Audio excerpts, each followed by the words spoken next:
Gervonta Davis' style kind of reminds me of Cheeto Vera from the UFC. You don't have to be winning the whole fight, but you win in one moment pretty much, or a series of moments. Big damaging moments, which Gervonta has a ton of. Let's look at early. His strategy, both guys are southpaw. He leads with the jab. He was doing a lot of rolling with shots and trying to come back to counter there. He does, but Garcia kind of rolls with the shot as well. But you see Tank like rolling. He'll like fully roll his face with it, his head with it. Something that some great boxers like to do defensively. As the rounds go on, you'll see Tank get a little bit sharper. This is a really nice counter. He was leading with the jab, and Garcia was doing a good job of not getting hit with it, but he would counter, and Davis would counter the counter. Boom, boom, right hook clubbing over the top. And Davis's counters are just so quick and powerful, so you really have to be careful. He was looking for this one a lot too, shifting off to his right, ripping the body shot, and then coming up top. Really nice setup there from Gervonta, because if he doesn't set it up with this angle change, he can get countered with a right hook right here. But since he's setting it up with that, it can look like a left hand, and he kind of does show the left hand to get him to not counter. Right hook to the body, left hook, left hand upstairs.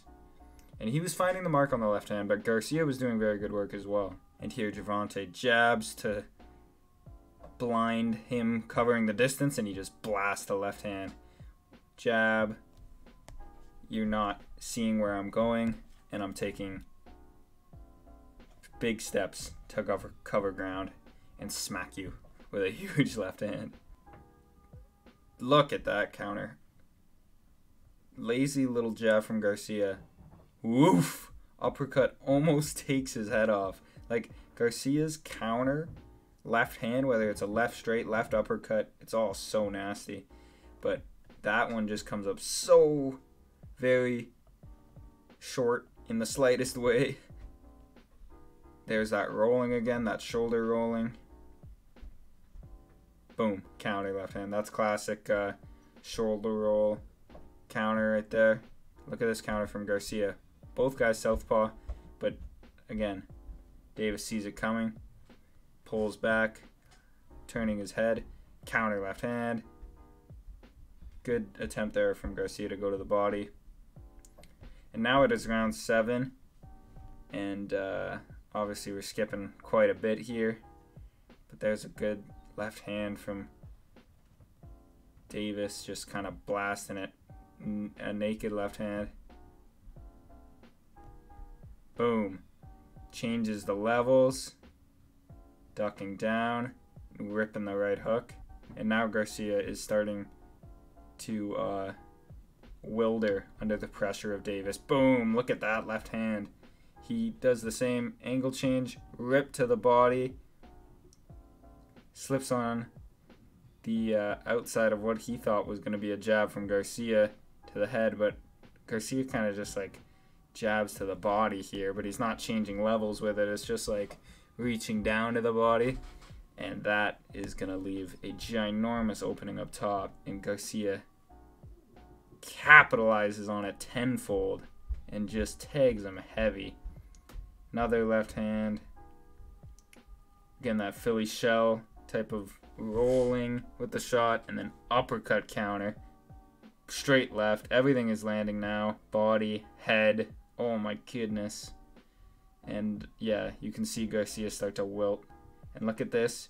He shows that angle change, and you think he'd be throwing the right hook here to the body or to the head. He doesn't throw it. Instead throws the left hand. Like, that windup shifts him right into a left hand. Boom. Straight down the pipe. He's just landing at will now. And this was the one that really, really hurt Garcia. Right across the temple. And look at this angle that Davis takes. He's going to try to step out here and line up that right hook. Boom. There it is. Left hand, Garcia gets out of the way. Whoop. Feints the left uppercut there. No, I'm not going to throw that. Right hook. He was really extending on that right hook. Look at that. Look at that freeze frame. But, I mean, you're not going to get countered when you guys this hurt. And that was the end of the fight. Garcia at the break in between the rounds was saying that he couldn't see. And once he got hit, his head hurt and he couldn't see. So pretty serious power there from Gervonta Davis. And like I said, kind of like that Chito Vera style where you're not winning really, you're not dominantly winning the fight. You're just kind of competitive. You're not getting hurt. And then eventually you'll find your shot like Chito Vera has on his last 3 opponents. And Gervonta Davis doing similar things. Deontay Wilder's like that too, but a little bit more exaggerated on the non-technical side. These Chito Vera and Gervonta Davis are both very technical in their sports.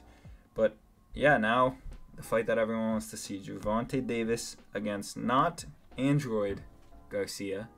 I forget his first name. Was it Mike? But instead, we want Ryan Garcia against Tank Davis. So hopefully that's the fight they make next.